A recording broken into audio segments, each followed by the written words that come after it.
political and administrative center of the city and the country of Catalonia.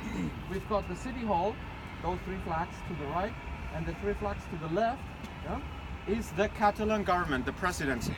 Yeah? And it's there, it's the favorite spot for the demonstrations, obviously. Yeah? Good. Això és pel dia de la dona, no? Això és pel dia de la dona, sí. This is for Women's Day today. Yeah? They're demonstrating there. Yeah? Okay. Ask Monica because there's always something going on. It could be a couple different demonstrations. Because I'm here. Over there. Okay. Thank you for being here. Then the cathedral here, we can see the Cathedral of Barcelona. They started building in 1298. It's Gothic like this. Wow. Huh? This tower, yeah, has the best views, even better than the cathedral. Yeah? You can see the spire with Saint Helena on the top. She's not related to the city. That was a decision of the man that paid that tower and the facade. It's a neo-Gothic facade built in the end of the 19th century, beginning of the 20th century. And this man, Manuel Girona, was a famous bankier. He said, I'll pay for the new facade, but you'll place on the top St. Helena. And they asked him why. And he said, well, my wife wants it because it's her name. There you go. Okay, good. And then over here, yeah, on this side. Well, good man with his wife, because he had a reputation of paying bad little and very late. So the workers in the tower, they put two figures of her and him holding money bags. Oh. Okay, good. Then on this side, we see the Arts Hotel there, the largest hotel in the city. It's one of those two large towers. It was made by Bruce Graham, the architect of the Sears Towers in Chicago. This hotel has some 483 rooms, yeah? And that's Olympic Village and Olympic Port. Yeah?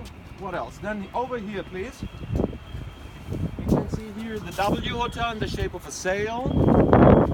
It was made by a local architect, Ricard Bofill, internationally reputed architect. And it was supposed to be 60% taller. They didn't get the permission of the city hall. It's on the pier, has a shape of a sail, like a ship. Good. Then Is that a over skyline? Excuse me? Is this a skyline right there? The tower? Those towers? Yes, yes. That I was going to explain that next. You see that tower? That steel tower? Yeah. We have the first one over there, second one here. And this cable car crosses the port. It goes over the port. Yeah? And it goes all the way to the mountain of Montjuic. Yeah? That mountain over there. Montjuic. Yeah, come over here, please.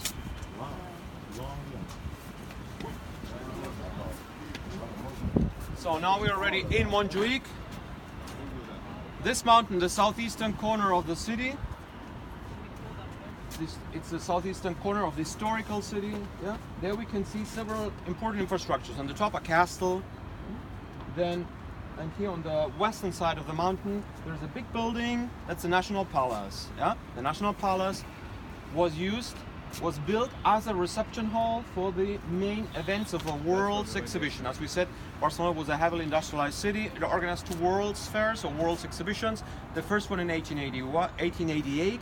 It's when they made the Columbus statue we mentioned earlier, and the second one in 1929. So this is from the year 1929. This was supposed to be demolished, that big building, but instead of doing that, they decided to house inside the National Museum of Art in Catalonia. That was 1929 Olympics? No, World's Fair, 1929. The Olympics, 1992. 92. Because you swap the numbers, so it's easy to remember. Marc, si has agafat el telèfon i vols posar això? Sí, ja està, ara la tate. Si vols tu truca la vera que volia. Sí. And then, over here, please. Come over here.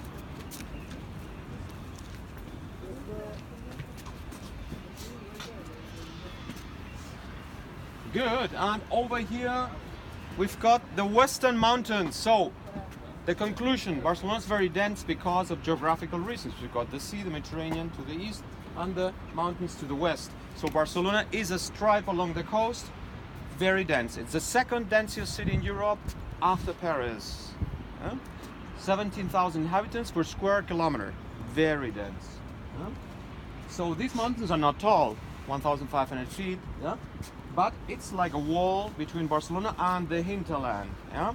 On the mountain we can see a church, the Sacred Heart, and it's surrounded by an amusement park that was there before. It's from 1902, the amusement park. It's one of the two oldest amusement parks in Europe. There's a rock train going up That's another nice activity people do when they have a few more days in Barcelona. And then there is a broadcasting tower. The broadcasting tower is 900 feet tall. It's the tallest structure in the city. It was made by Norman Foster, 1994. Okay, and over there, come over here please. Finish, we've got two more notorious buildings. The Sagrada Familia, there where the cranes are. The church of the architect Gaudí, still under construction because it's a function of the available money. It's exponential. 110 years struggling. Since 1992, it's speeded up, and nowadays, the last 8 years, they have a lot of money. 4 million visitors a year, that brings in a lot of money. It has been financed only via donations, never with public money. Good. And then finally over there, you can see an office building in the shape of a water geyser. At night it's lit up with red and blue colors like fire and water, because that was the headquarters of one of the largest water companies in the world. I was the Barcelona water company for Barcelona with 25,000 employees. Now they moved to the southern part of the city. So when they made the building, Jean Nouvel, a famous French architect, he made it in the shape of a water geyser. So what is it now? Like An office financial building. district? Office building, yeah. Which way is the stadium? The football stadium? Right, the football stadium.